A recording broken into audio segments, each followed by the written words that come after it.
When we chant Om 3 times, remember we are chanting God's name. So while chanting, keep your attention to your Ishtadevta or to the Supreme Brahman, which is represented by Om. Om.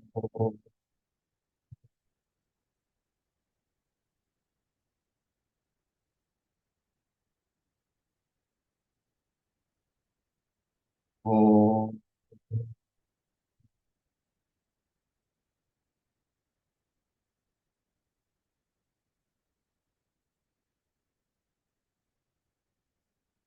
Om.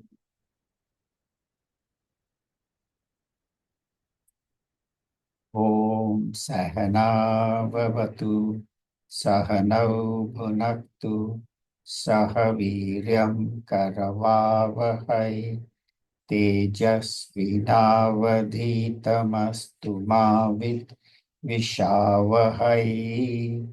Om Shanti Shanti Shanti. Om Samast Jan Kalyane Niratam Karunamayam Namami Chinmayam Devam Sadguru Brahma Vidvaram Sadguru Brahma Vidvaram.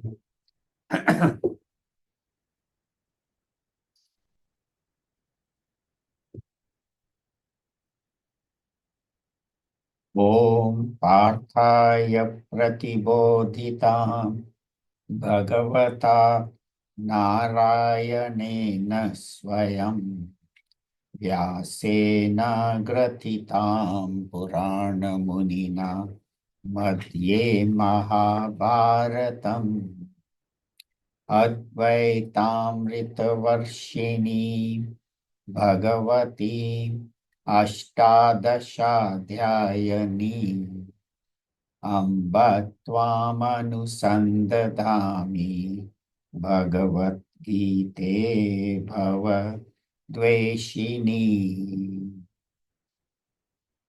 Yam Brahma Varunendra Rudra Marutaha Stunvanti Divyaistavai Vedai Sangha Pada Kramopanishadai Gayantiyam Samaga Dhyanavasthita Tadgatena Manasa Pashyantiyam Yoginaha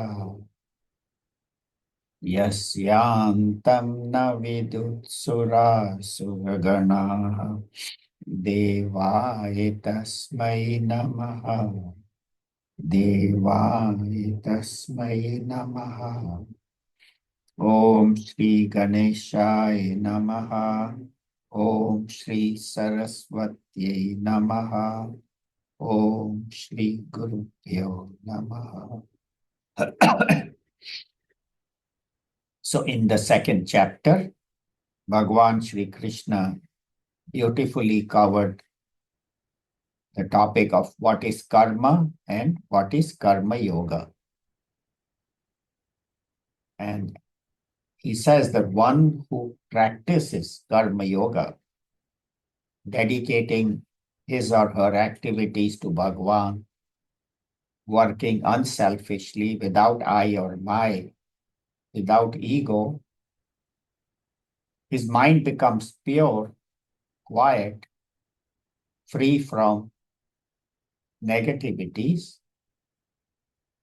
and such a person is ready for the highest knowledge, to go towards the highest knowledge.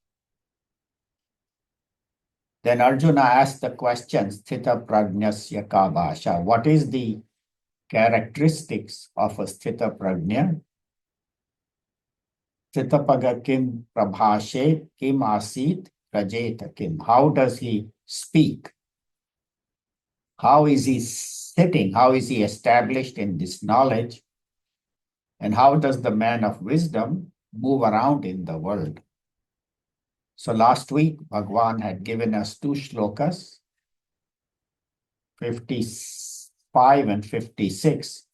Prajahati yada kaman sarvan parth manogatan atman ye vatmana tushtaha chita prajnastad uchyate. One who gives up all desires arising from the mind. And how can I give up desires which are extrovert, taking my mind outwards, when I am content in the self by the self? I see Bhagwan within me and I connect with that. Then I have supreme contentment, supreme bliss. Then I don't depend on the world or its objects to make me happy. And that is what we should do. Keep attention on the Lord within us.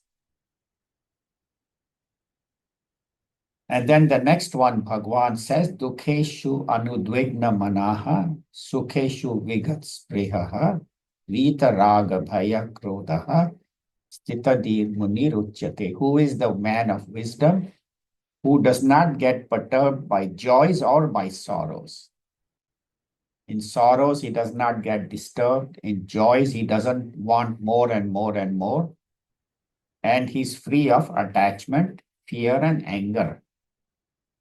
So we had done that last week. Today we'll do shloka number 57. Chapter 2, shloka 57. Yasarvatranabhisnehaha tat tat prapya shubhashubham nabhinandati nadveshti tasya prajna pratisthita. Together. Yasarvatranabhisnehaha tat tat prapya shubhashubham nabhinandati nadveshti tasya prajna pratisthita. So last quarter, tasya prajna pratisthita. Such an individual is firmly established in wisdom. Is the man of wisdom, sthita prajna, which Arjuna had asked. And what does he say? Yes, sir. Can everybody see the board? If not, you can move, please, if you can't see the board. You can see? Yaha. So whoever this person is, sarvatra, everywhere, anabhisneha. Sneha means,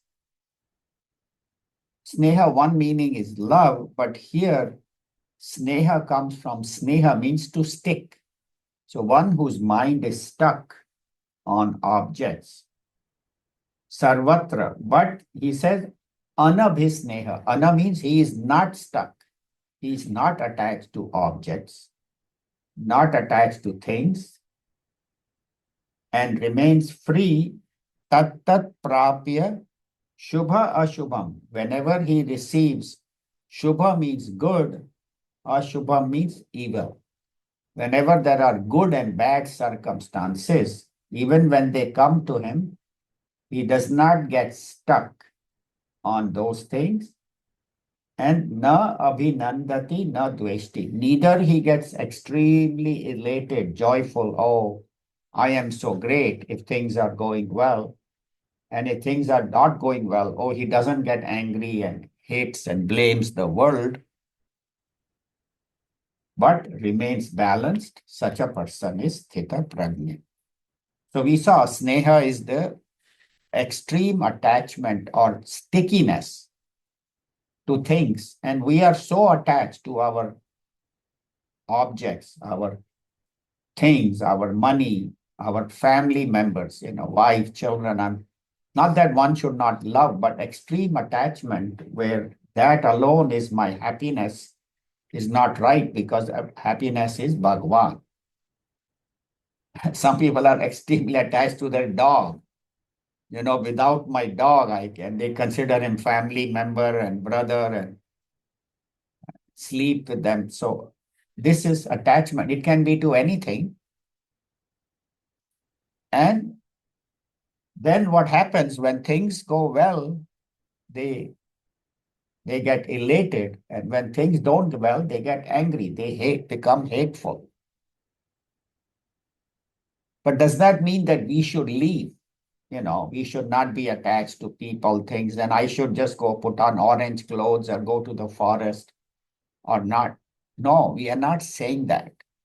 What Gurudev in his commentary says that the person remains in the world. I mean, there might be a few who have people like Buddha or Shankaracharya ji or Puja Gurudev who left the world and took sannyas, but most of us have to continue to work in the world with full effort, but not get attached or dependent. Work as a duty. This is my duty. Whatever I am, I do it, but do not get attacked. That's what Arjuna's wrong understanding was.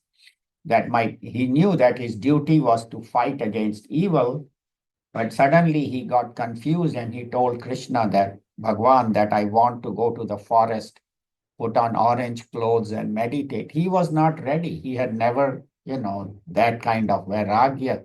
He didn't have. It was a temporary vairagya, temporary.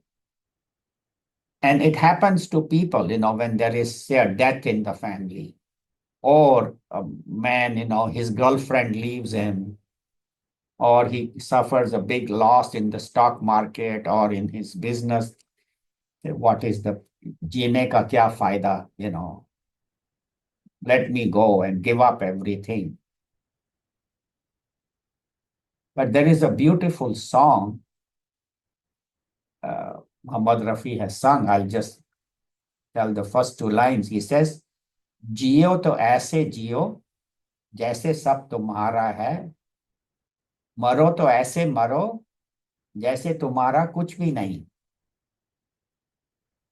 Means live in such a way that everything is, you are connected with everything because everything is God. So there is no likes or dislikes, excessive love or hatred because everything is God. So live like that. And when it's time to die, when it's time to give up, people are still so attached to things and, family members, and they just can't leave. Even after death, their spirit does not leave this world and keeps on. So he says we have so many examples of even in our Puranas and all about. So they say when you die, then say, Mera kuch bhi nahi hai. Nothing belonged to me. I came with nothing and I'm leaving with nothing. I came empty-handed when I came out of the mother's womb. Did I have anything? No, just I was naked with no clothes even. And that's how you have, I'm leaving also with nothing. So that kind of detachment one should have. While working, put full effort, but without attachment as God's work. And while leaving, nothing belongs to me. Goodbye. I lived my life. जो मुझे करना था मैंने कर लिया. That's it. I'm done. Because if we keep putting objects, collecting, acquiring, it is like putting fuel in the fire. In the fire, if you keep putting wood, what will happen? Fire will grow bigger, bigger, bigger. Same way, when in our mind, there is so much fire of desire, if you keep feeding it with objects, the mind will get more and more attached, more and more disturbed, more and more. So they say that when objects come, fine. When they leave, that's also fine. Nothing actually belongs to me. I came with nothing and I'm leaving with nothing. Whatever I have is Bhagwan's gift. Temporarily I am giving. Be thankful to Bhagwan. And when it leaves, let it go. And how can that happen? Only by being a witness. By being a witness and watching that, okay, in this world, Shubha bhi aa raha hai, Ashubh bhi aa raha hai. Good is also coming, bad is also coming. Let it come. Last week also we had said that when joy comes and sorrow comes, he welcomes. When joy and sorrow leaves, He says, welcome, you can go. So that kind of attitude where the person is strict with himself, but he's kind and affectionate to others. When he is having joy and sorrow, he is not disturbed. But when somebody else is, it's not that he's a stone. For them, he has a lot of compassion. Somebody is hurting, somebody is in trouble, he will help. The best example is mother. You see the mother, now the child got hurt, right? He fell down and just had a little bump and he's crying for couple of mother is so of, oh, mera beta, tujhe lag gayi, and she will say, let me kiss it and make it better. And the child is so happy because mother expressed so much love and he immediately stops crying. Yeah, everything is better. For the slightest thing, she is so concerned about the child. But while cooking, her own finger gets burned or she gets a big cut while cooking vegetable. Kuch nahi hai. She'll just put a little cloth and keep doing it. She may have a big cut, bleeding, or a bad burn. Nothing. So that is how a wise person is. For himself, he is strong and says, let joys and sorrows come. I will not be disturbed. But when somebody else is suffering, his mind is compassionate. So that's how we should learn from how mothers live their life, how they care and how concerned they are for their children and grandchildren. So that is the attitude of a wise person, where he is very kind and compassionate to the rest of us. But himself, he is established in the truth. That can only happen when I become a witness and I am established in that highest knowledge. If I am not, then it is very difficult to live such a life. And the biggest attachment is this body, that I am this body. And that is the biggest problem, body. So, but I am this Atma, the Om, the consciousness. When you have that understanding, then that is called detachment even from the body, because the body attachment is the hardest to give up. That I am this body, it's very difficult. So do not be too much attached to this body, and the body will have heat and cold, health and ill health. You take care of it, but do not become so dependent, so attached that everything I do for the body. No, everything I do for my Atma, for the self. To connect with that, that should be my goal. Everything I do for Bhagwan. And continue to work, continue to strive in the world. When you're in the world, put your best effort, do your best to be successful. Even we have to teach our children, you have to do your best. Try to be very successful, whether you are in school or college or career or wherever. But if at the end of the day you have put all your effort, but you don't get what you desired, think it's okay. It was not, I didn't deserve it. I didn't need it. Bhagwan didn't give it to me because there is something better for me. So with that attitude, this person continues to work in the world without depending on the world to give him happiness or sorrow. So here in this shloka, we see how does this person speak.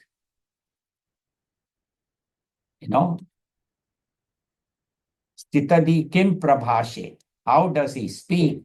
Arjuna had asked. So Bhagwan has told us that. Now, kim asit. How does he sit? Sit means not that does he sit on a chair or in Padmasana, but how does he get established in this knowledge, sit in his knowledge? So 58, Bhagwan has given us a very beautiful example. Yada samharate chayam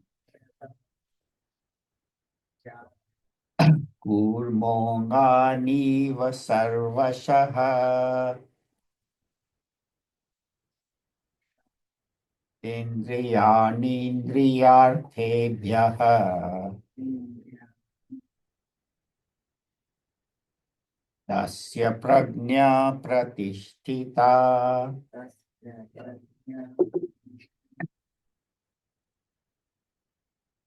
We'll all chant together.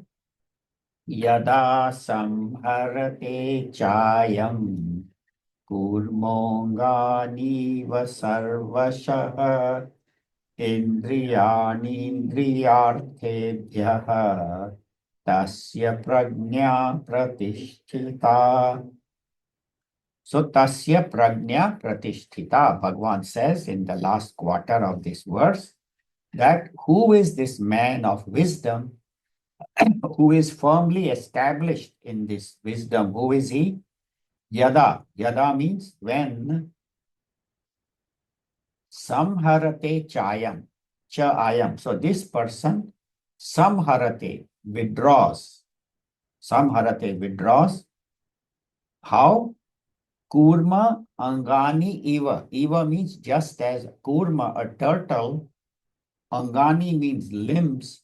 Sarvashaha, from all directions.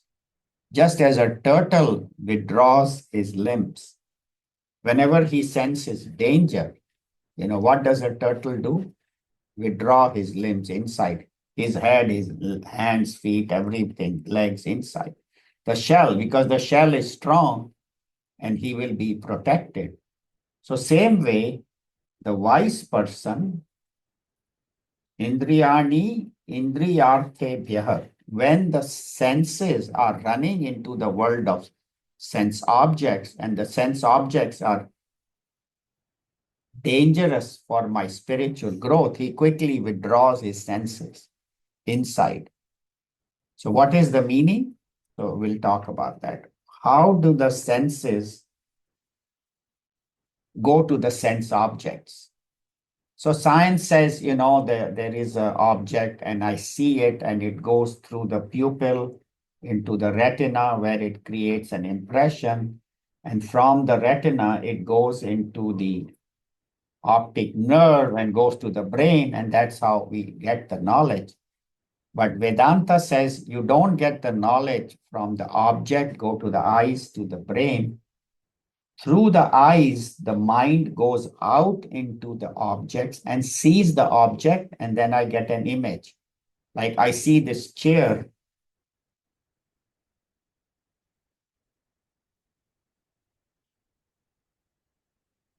So when I see this chair, then my mind immediately says, oh, this is a black chair. And if my mind is not there, I may see something like a person walks by and my mind is somewhere else. I'm even looking at that person, I don't see that person. So it is the object may be coming into my eye, but unless my mind goes towards the object, I won't see it. Same thing, sound. So husbands are very good at it. Wife is talking. Husband, even the ears open. So I didn't hear what you said. So I know, but that's how, and wife say, I told you 2-3 times. He said, I never heard it even once. So because the mind is not there, mind is on something else. So whatever, sometimes people are eating and they are watching TV and they eat the whole meal and they don't even know a word of what they ate, or they have a whole packet of chips and a Coke and watching the TV, they finish the whole packet, not even realizing. So when the mind is not there, you see, hear, smell, taste, and touch. It does not. So how do we perceive? The mind goes outside. And what does Bhagavan say? Pratyahara. Pratyahara means withdrawal in the Ashtanga Yoga. Pratyahara means withdraw the mind from unnecessary activities. So how do we do it? Let not the senses dwell upon objects. Let the senses, the objects be there, but my mind is not on the objects. Mind is on Bhagavan. Mind is on yoga. That's why in the Ashtanga Yoga, mind is on the attachment to Bhagavan. It is holding on to Bhagavan. So no matter the objects are there or not, my peace is not disturbed. And even, even last week we had seen that Atmaniev Atmana Tushtaha, one who is content in this mind, in the self, by the self, such a person is Theta Prajna. That's why in temples, many temples in the south, we find they have a big image of a turtle outside the temple. I know in the south, I think even in some temples in North India, why do they put the turtle? To remind people that you are going into the temple to keep your attention on God, not on objects. And you're going to pray to God, to surrender to God. But what we do, we see the turtle, but we just say, oh, turtle hai. And we go inside, and instead of asking God for God, we start making a list. Okay, mujhe ye bhi chahiye, wo bhi chahiye, this I want, that I want. So we think God is like an ATM. I press the button and he should keep giving whatever I ask for. And then in the middle of while we are talking to God, the cell phone rings. So what we do, okay, Bhagavan, wait. We get in the temple, we get on the cell phone and start talking to this person. And, all some business phone call, taking care of that, this, that, and all. After then 5 minutes, we have to make another. So I'm finished after 2, 3. Okay, Bhagavan, now let's go. So, so that is not the idea. When I'm with God, I should withdraw my senses like a turtle from everything else and hold on to God. And what happens is that whatever our weakness, that when somebody brings to us, then we get fascinated. Like I'm getting diabetes, borderline, but I love sugar. That's how it happened. And then somebody brings sweets. We say, no, a doctor said not to eat sweets. अरे यार दिवाली है, थोड़ी सी मिठाई खा ले, क्या हो जाएगा? Nothing happens with little. And next time it is your birthday. So we make every excuse and get weakness. We let our weaknesses get controlled by that. So how will that go away? By seeking refuge in Bhagwan. That Bhagwan alone is my goal. Bhagwan alone is my hope. Bhagwan alone is the means. So the means is God and the goal is also God. So that's why the scriptures, you can say scriptures are the means to reach God. And where did the scriptures come? From Bhagwan himself. The whole Bhagavad Gita, Bhagwan Sri Krishna revealed to Arjuna in the battlefield. All the Upanishads, the Vedas, all came to the rishis from the supreme truth. When they were meditating, the supreme truth came to them in meditation. So all the scriptures are given to me by Bhagwan. So the means is Bhagwan and the goal is Bhagwan. And Shankaracharya ji says it very beautifully. What is the difference between Visha and Vishaya?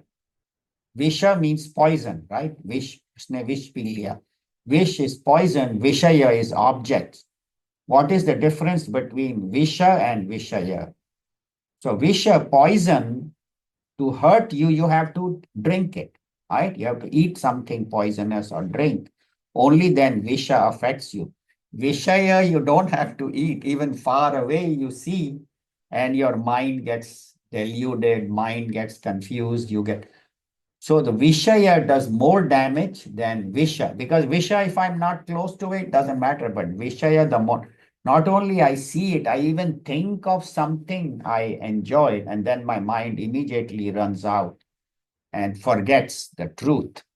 So here we see how the wise person sits. So that Kim Prabhashet, Kim Asit, how does he sit? That is what Bhagwan is telling us. Now he is cautioning us about the power of sense objects. How powerful are the sense objects and how to get over the attachment to things and sense objects. So number 59. Chapter 2, number 59. Vishaya vinivartante Vishaya vinivartante niraharasya dehinah niraharasya dehinah rasavarjam rasopyasya rasavarjan rasopyasya param drishtva nivartate. param drishtva nivartate. Together. Vishaya vinivartante niraharasya dehinah rasavarjam rasopyasya param drishtva nivartate. So what happens with Vishaya, sense objects? We had talked in the last shloka, difference between Visha and Vishaya. So now Bhagavan is further expanding on Vishaya. Vishaya vinivartante. Vinivartante means come back. Come back to us. Niraharasya dehina. So dehina means us who are living in this deha, in this body, I and you. Nirahar, when you give up something, then the objects return back to you. So we'll talk about what does that mean. The objects no longer fascinate when you decide to give up something, but rasavarjam. But the rasa, the desire in the mind remains. I have given up something, but the desire in the mind stays. How do we get rid of the desire? Rasa api asya. So of this individual, how does he give up the desire? Param drishtva nivartate. Param drishtva, when he has seen the Supreme, then his mind no longer runs towards objects and remains established in the self. So as we can see, say, there's a person who is an alcoholic and says, from tomorrow I won't drink. His doctor has told him, drinking is bad for you. Your liver is damaged, and if you keep drinking, it will get worse. So he says, okay, from tomorrow I won't drink. But mentally, he still has the longing for alcohol, longing, I must have it, I must have it. And then he goes to a friend's house where, they are having a party and serving drinks. And immediately his mind again remembers, oh, how much I used to enjoy drinks. So the longing is there. If the longing doesn't go away, when the opportunity comes, the temptation comes, he will be tempted. It can be drinks, it can be cigarette, it can be sweets, it can be shopping, jewelry, clothes. Whatever I am excessively attached to, and then I say, this thing is not good for me. I'm spending too much time in this or that object or this or that thing. Or it can be anything. Even like cell phone. We are so fascinated with our cell phone, we can't leave it even for a few seconds. We sleep with the cell phone, we stay awake with the cell phone, we constantly. And if the cell phone somebody takes away, we get jittery. It's like withdrawal. Where is my phone? Or if we happen to lose the phone for 5 minutes, I can't find it. And she keeps saying, call my phone, call my phone. Where is my phone? So the longing is there, even though you realize that I'm spending too much time on these things and I should spend that much time in Vairagya, in Bhagwan. But the mind is so susceptible to these objects, anything. It can be any longing, any desire, a strong desire for anything. Even for, say, a child goes away to college and you say, okay, it's good for the child to go to college and he's or she, but my mind is all the time thinking about the child. I hope she's eating well. I hope she's sleeping. I hope she's not spending. You have let the child go, let the child go. Don't have to call every day and talk every day. Whenever she has time, she will call. But even we have left the child, but our longing for the child is still there. I think I told you one time, I know one mother whose only daughter went to college and she left her husband and took an apartment just outside the university campus so she could.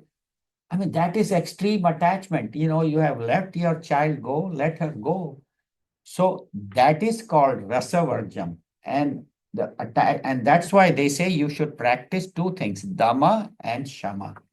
Dhamma is control of the senses. Like a person who, say, is addicted to sweets, do not bring sweets in the house.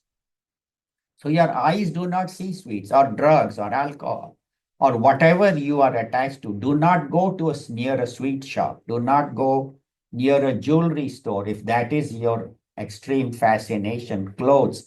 Do not go to the shopping mall because when I go to the mall, my mind gets disturbed.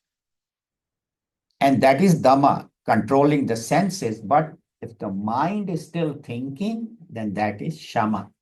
That even my mind should not think of these objects. And that can only happen param drishtva nivartate, when my mind has seen the highest truth, has understood that there is joy is not in objects, joy is in Bhagwan. And I have understood that truth and I have a little experience of that truth. That's why when we meditate together, we feel the inner peace. We feel God's presence so clearly.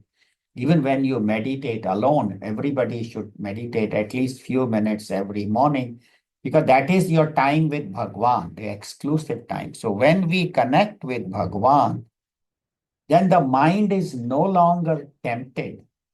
Mind is no longer tempted. So they say that what is the goal? Mano nasha and vasana kshaya. He says, mana nasha, you mean my mind will become destroyed? Then I won't be able to think. Then I don't want Bhagavad Gita. I don't want enlightenment. If you are saying that by practicing this and going to Bhagwan, mera man nash ho jayega, my mind will be destroyed. No, no, no, no. No, we say mano nasha and vasana kshaya. Mana nasha does not mean that the person's mind is not functioning, but we have two kinds of minds. Two kinds of minds, two aspects of the mind. We have one mind, but it has two aspects. One is the transactional mind, and one is the judgmental mind. So the transactional mind we need. I know I need to know I have to get up in the morning, take a shower, eat breakfast, do some puja, eat breakfast, go to work or do my work in the house, cooking. So that mind we require, and that mind will stay. Even when you're thinking of God, in fact, that mind will be better because you will be seeing God in all your work. So the transactional mind is good, and that mind will continue. There won't be nasha of that mind. Then what kind of mind goes into nasha, gets destroyed? It is the judgmental mind, because our mind is always judging. I like this, I don't like this. He is my friend, she is my enemy. I want this, I do not want this. I like cold, I don't like heat. I want only success, I don't want failure. So this mind, which is, or when I see a person, I'm always judging. This person is suspicious, I don't like him, even without knowing him. And this person I love, even without. So this mind, which is all the time judging and under the influence of likes and dislikes. And what do? We run towards what we like and run away from what we dislike. Oh, it should not come. It should not come. But the world is so strange. What we run towards, it runs away from us. But what we don't like will follow us. It happens all the time. Certain thing you say, I don't like it, it will come again. And what you love, you will be chasing after. So that's why they say, do not have excessive likes or dislikes. Of course, it's not that you should not eat what you like and all, but excessive fascination for objects or things or people can only go away when my mind is on Bhagavan. Param drishtva nivartate. When I have seen, that's why how do you destroy your vasanas, reduce your vasanas?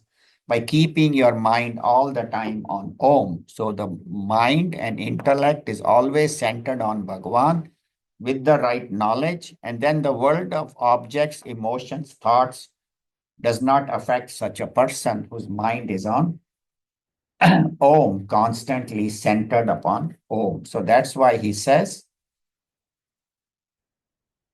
turn your mind to God. But then how do I still find it very difficult, to stay away from objects, fascination for desire. So Bhagavan Shankaracharya ji tells, it's like waking up from a dream. Okay, I go to sleep and I'm an average person, maybe doing some job and average. And then in my dream, I had at night watched a movie of, Mughal-e-Azam, Akbar and, Shah Jahan and all those, some kings movies. Or I watch that movie and I go to sleep. And then in my dream, I dream that I'm a king or a queen, sitting on the throne and everybody is coming Jahapana and I'm giving orders. And that's my dream. Because I had seen that king at night or queen before going to sleep. So I'm dreaming of the king and I am the king.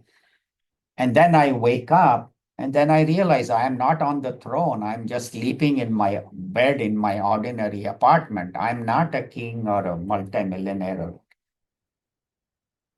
So do I start crying, oh, I want my kingdom, I want my money, my wealth, and my power? No, I understand that it was in a dream. I dreamt I was a king or a queen, and I woke up and I am not. I understand. So whatever is in the dream, I leave it in the dream. But you and I take this world to be real, that this world alone is real.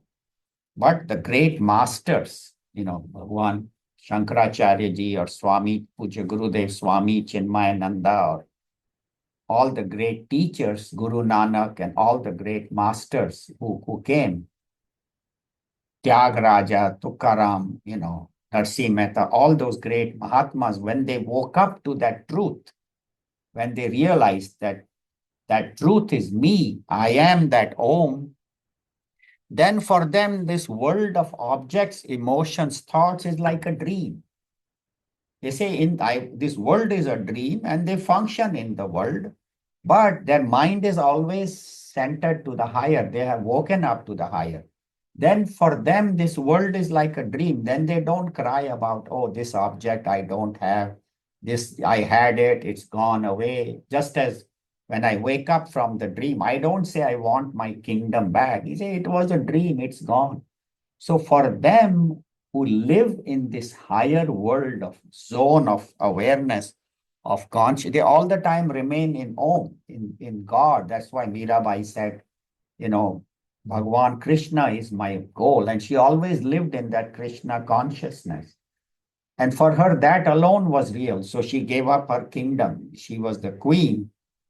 And, her husband was, the crown prince. But she gave all that up and just wandered through the streets of, streets and went to the temple and lived in the temple, stayed, danced, and had no attraction. The palace or the kingdom or anything, had even her husband, father-in-law, everybody she gave up for Bhagwan. So they live in this higher zone of awareness, which they call as realization, supreme consciousness. Then they have no more fascination for the world, just as you can give up your dream objects For them, giving up the worldly objects is not a strain.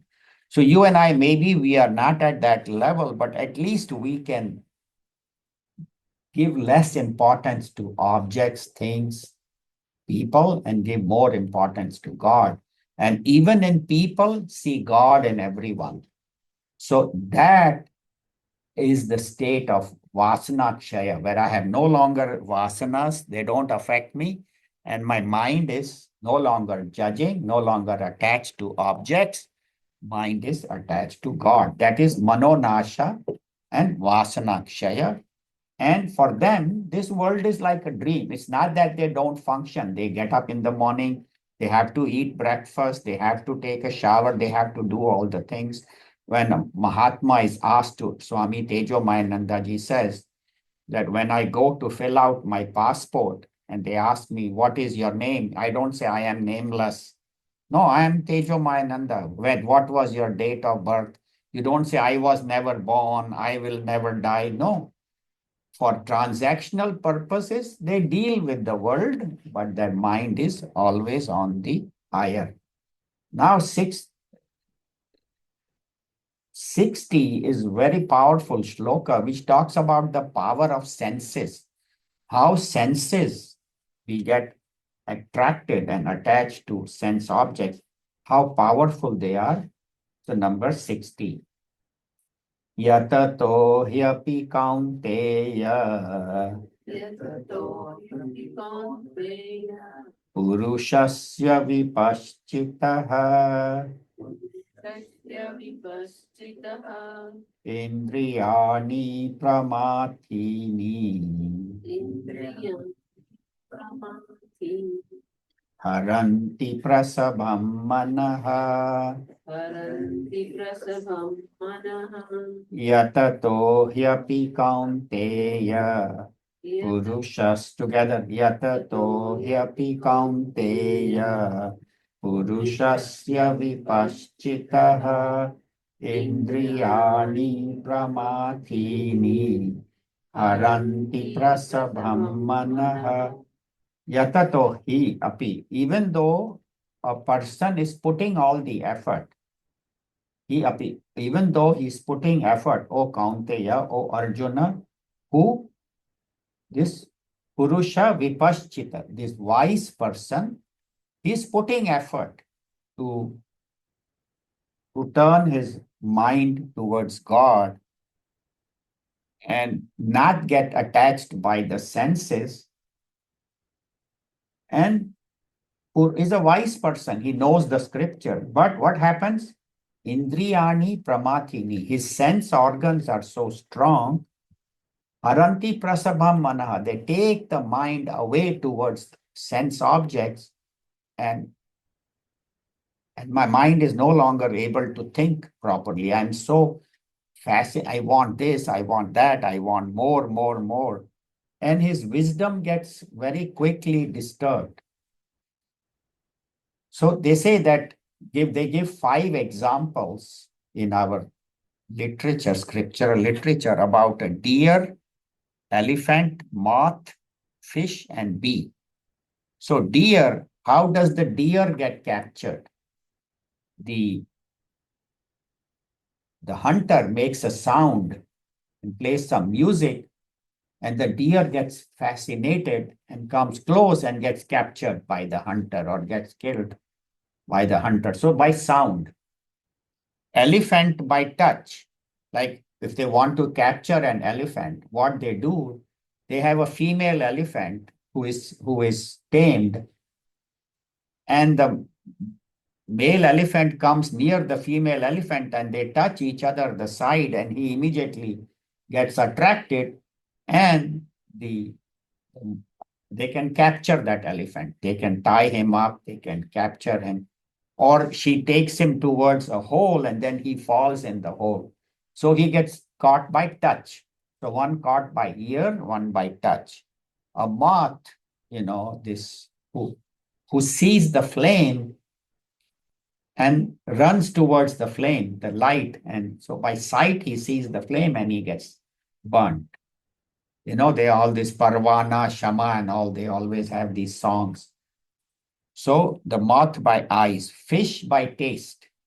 Fish is nicely roaming around, and then the fisherman puts a little bait uh, with a little worm or something, and the fish wants to eat the worm. Eats the worm, gets caught. And the bee, how? By the plant. There are some flowers that have a beautiful fragrance, and the bee goes there and is smelling the fragrance, and the flower catches the bee. There are certain flowers. So one got caught by ear, one by touch, one by eyes, one by taste, and one by smell. So hearing, smelling, tasting, touching, all of those things. Seeing, hearing, smelling, tasting, touching. Each one of them had one sense and they got caught. We have all five. We have with the ears, we hear something and we want it. With the eyes, we see something. We want it. We taste something. We want more and more. We smell something. I must have it. I touch, So unfortunately, we have five senses. These people get caught by one, but we have to be watchful for five senses. So that's why they say one has to be sincerely yatata, put all the effort not to get caught in the world, but keep our mind on God as much as possible and keep my mind in sattva. How do I keep my mind in God? See, tamas and rajas, we know tamas is laziness, rajas is overactivity.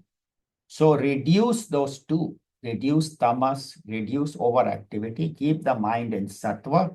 And then eventually when the mind is sattva, you can go beyond tamas, rajas, and sattva to Om, to the consciousness. So that is how one should be constantly alert, that my mind should be in sattva and let my senses not want too much. And even if the senses going towards, let the mind pull it back, like the turtle who pulled his senses back. So same way, even when there are objects are there, I should not be affected. I should not be a slave to objects. I should be a master. I should not be a slave to my mind and senses. I should be a master. How? By letting my intellect control the mind. Let the intellect control the mind that this is good for me, I will do it. This is not good for me, I will not do it. This is harmful, I will stay away. This is beneficial. Again, harmful and beneficial is what is taking me towards God, towards spirituality, I must do. And what is taking me away from God to the world of objects, I should avoid. And what is taking me towards God, it can be Om, it can be Bhagwan, Sri Krishna, Lord Shiva, whoever my Ishta Devta is. So whatever books are taking me towards God, I should read. Whatever websites are taking me towards God, I should visit them.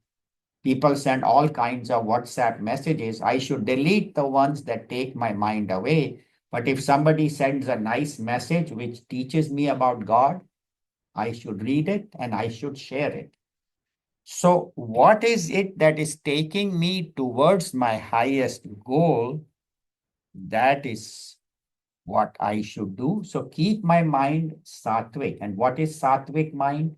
A mind that is always in knowledge, mind that is pure, does not have all the negativities, of rajas, anger, greed, jealousy, hatred, and tamas, laziness, not wanting to do anything, not wanting to contribute to society. So I should take my mind away from laziness, away from selfishness, away from anger, greed, jealousy, clean my mind, pure my mind, because only in a pure mind does Bhagavan come. Otherwise, if my mind is filled with anger, greed, jealousy, then my mind will be all the time in the world and not be on Bhagavan, as like the guy who went with the cell phone. And even while he's in front of Bhagavan, he's talking on the phone. So what does that mean? That what is more important? Is Bhagwan more important or is the world more important? And be very alert, because anytime something I see, hear, smell, taste, touch can take me away from my goal. So remember these five animals. The deer got caught by sound, the elephant by touch, the moth by seeing, the fish by taste, and the bee by smell. So be very alert and do not relax. See what happens, we are going along very well and we say, Are yaar, now to I am on the right path. I know the truth. I have studied Bhagavad Gita. I have understood and I have my senses under control and I am growing spiritually, which is good. But what can happen is that we can become relaxed. Are TK, once in a while. And that once in a while and TK, those words, when we use, then our mind gets weak. No, once my goal is clear, then I should not relax. So what do I do? Daily contact with scriptures, with Mahatmas. Every day read some good books at night, read Swami Chinmayananda says Bhagavad Gita has 700 verses.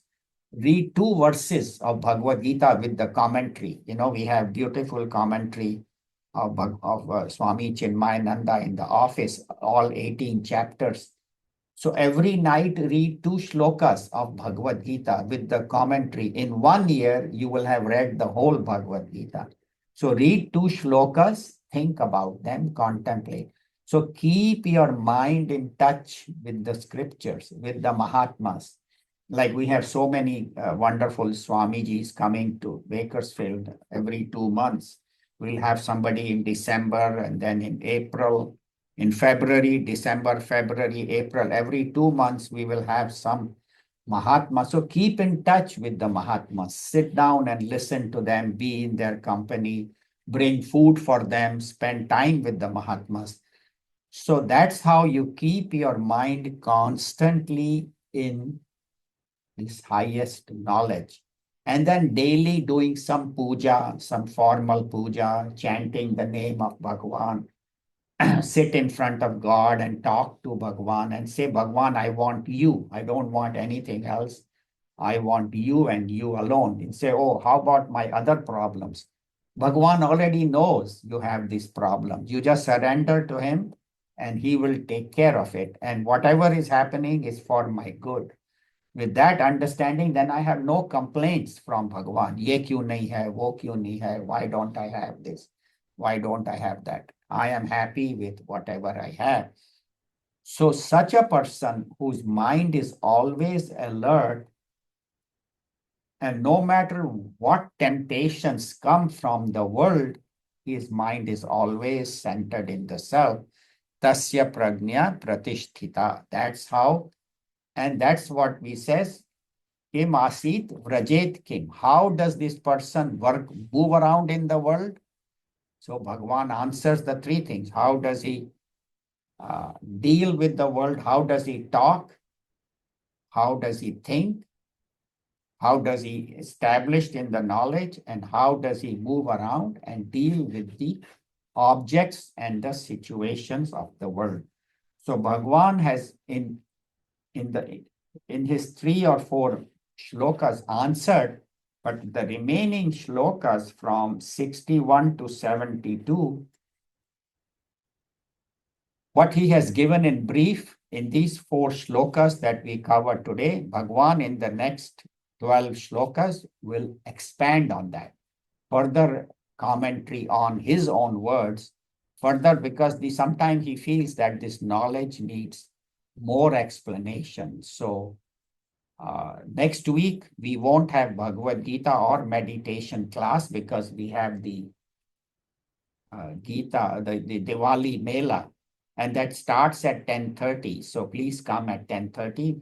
Bring your children, grandchildren to the Mela. It will be from 10:30 to, we'll have first Lakshmi Puja, then we'll have some bhajans by Swaranjali. Then we will go to the outside in the patio and see how Diwali is celebrated in each part of India, east, west, north, south, and then we'll have a nice lunch. So next week, there won't be Bhagavad Gita class or meditation because we will be busy, but it starts at 10:30. So please remember, come early on time. And in 2 weeks, so we have 2 weeks to think about these shlokas, how important they are, to reread them and study them. And then in 2 weeks, Bhagavan will continue to explain and expand more on this knowledge about the objects, the senses, and how the mind can fall. One, he has told us how the mind can rise. In 62 and 63, he will tell us about the ladder of fall. So that is what we will cover in 2 weeks. So I think we'll end here. As we said, so today we saw that the person remains balanced even when there is joy and sorrow. Like a turtle, he is able to withdraw his senses inward.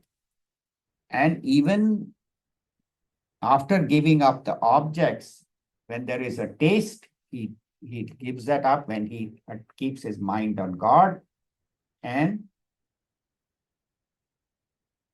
he doesn't let the senses take away his mind. So we'll end here. We have time if anybody has any questions or comments.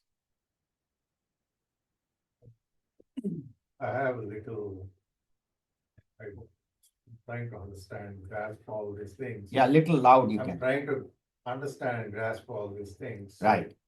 Kind of writing a little bit.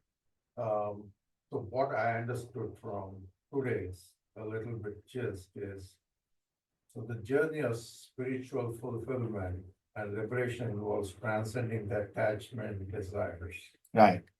and the limitations of the mind. So concepts of vairagya, that is detachment, Yes. then manonasha, what you mentioned, that is the dissolution of mind's ego tendencies. Right. And Vedanta Kshaya, that is dissolution of conceptual knowledge. Yeah, vasana kshaya. Vasana. Vasana Kshaya. Yeah, destruction of the vasanas. Right. So are key to this journey. Yeah. But these practices encourage one to cultivate inner freedom, fulfill dharma, and develop a balanced engagement with the world, Right. directing desires towards a selfless service and devotion rather than personal gain. So, and also you mentioned about success. So success is a little bit different from how we perceive in the Western world versus Right. what we perceive in the Vedanta. Right. Um, So the true success is not defined by the worldly achievements, but by fulfilling one's duties with integrity, cultivating inner peace, and ultimately realizing one's self, true self, beyond ego and mind. Right. That's very good. Thank you. Yeah, you have summarized very well. Very well, yes. Uh-huh. Yes, we really pay attention. Right. That's very good. Yeah. Any other questions? The one point that I like to make is that. Little loud, yeah. Huh? That it's the success, like you said, Western world, but it's all over the world this way now. Right. Right. It's not only in Western world. No, I even mean to in say like, you know, Yeah. because if you look at the eastern side, we have thousands of years of philosophy. philosophy. But I'm not saying about the modern way of, the Yeah. way Right. people are looking at Yeah, it, right. but the actual Right. concepts. Right. Yes. Yeah. So that is the success in the world is only counted on, how big your net worth is, how big Yeah. a house you have. So, but the true success is how close you are to God in this life. How close have I come to God? That is ultimately and also what will go with us when you leave this body is not the wealth, as I said, we came with no clothes and, nothing, and we'll leave with nothing. What will go with us is our karmas and our bhakti. How much love you have for God and what good actions you have done. That is the only thing. And how close have I come to God? That is success. So Swami Chinmayananda is 1,000 times more successful than a millionaire or a billionaire. He had nothing, he was a sannyasi. Of course, he started the mission. But a Mahatma like this, who has no personal possessions, is a lot more successful than, but the world thinks differently. And so that's what the Bhagavad Gita teaches us, that instead of going outward, look for joy within. And that is true success. But thank you for bringing that up. Very good. Any other questions, comments? And also, one thing I was thinking is,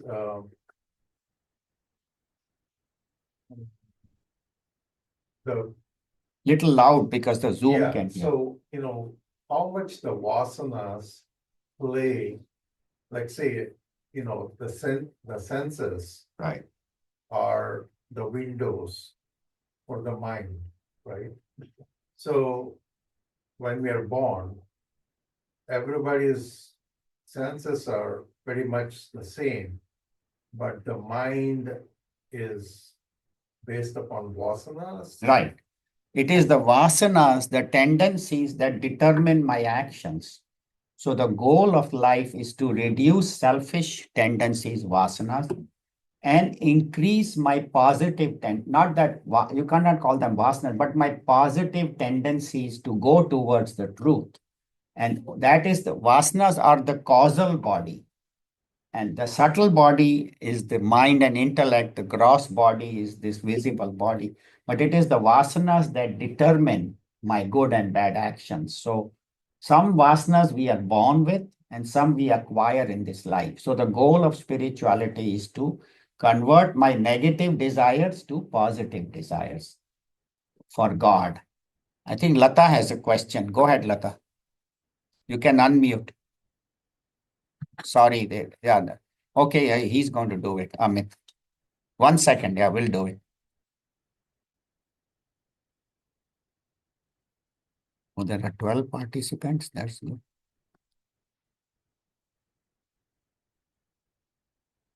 Okay, go ahead. You can unmute now. Sorry. Yeah, okay. You gave an example of a turtle that the four limbs and his face, mouth. When he withdraws, those are five senses you're talking about. What do you compare the turtle's shell?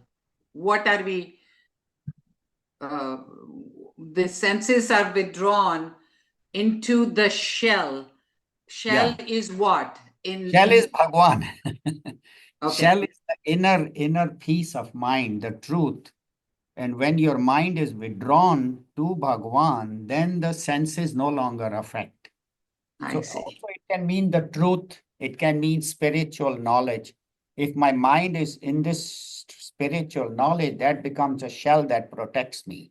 So that's a very good question. That it is that inner truth, that inner God's presence or the Guru's presence or the right scriptures.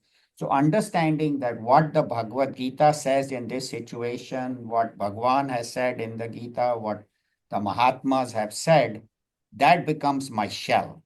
That becomes my protection. Right? So the mind understanding of all this becomes that shell for the senses there. Exactly. Okay. Thank you. Anything else? Anybody has questions, comments? Okay, so we'll end here. As I said, next week there will be no Gita or meditation class. We will be having the Diwali Mela, so we'll see you in 2 weeks. Om Sarve Bhavantu Sukhinaha, Sarve Santu Niramayaha, Sarve Bhadrani Pashyantu, Ma Kaschid Dukha Bhag Bhave. Om Asato Ma Satgamaya, Tamaso Ma Jyotirgamaya, Mrityorma Amritam Gamaya. Om Shanti Shanti Shanti. Harihi Om Shri Guru Pyo Namaha. Harihi Om. Thank you. Hari Om.